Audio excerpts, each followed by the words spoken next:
இந்த காட்சியை பாருங்க. ஐயா ஐயா ஐயா சொல்லுங்க ஐயா. ஐயா வண்டியில் பெட்ரோல் இல்லைங்க ஐயா. பெட்ரோல் இல்லாமல் நின்று போச்சு.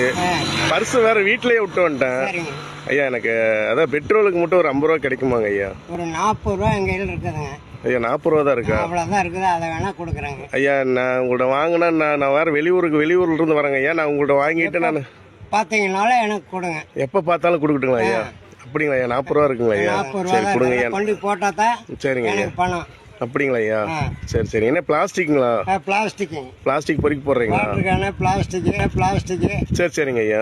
எல்லாம் அப்படி இருக்கிறத வழியெல்லாம் எடுத்துக்கிட்டு போய் அந்த காசை நீங்கள் வைங்க. நீங்கள் காசை வைங்க ஐயா. நான் சும்மா சொன்னேங்க ஐயா. இருந்தாலும் நீங்கள் என்ன பண்ணுவீங்க? அது எப்படிங்க? இல்லாதவன்ட்ட மட்டும்தாங்க இறக்க குணமே இருக்கு. நானும் எத்தனையோ காட்சிகளை பார்த்துருக்கேன். இல்லாதவங்கள்ட்ட மட்டும்தாங்க இறக்க குணம் அதிகமாகவே இருக்கு.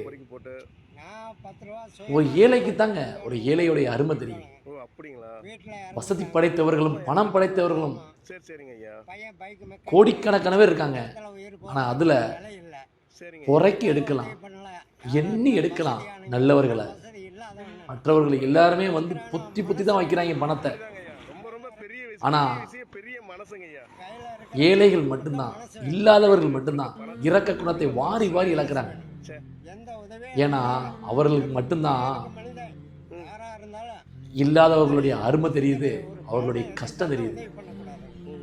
உண்மையிலேயே இந்த பெரியவருக்கு என்னுடைய வாழ்த்துக்கள். சரிங்களா? நல்ல மனசுங்க உங்க மனசு.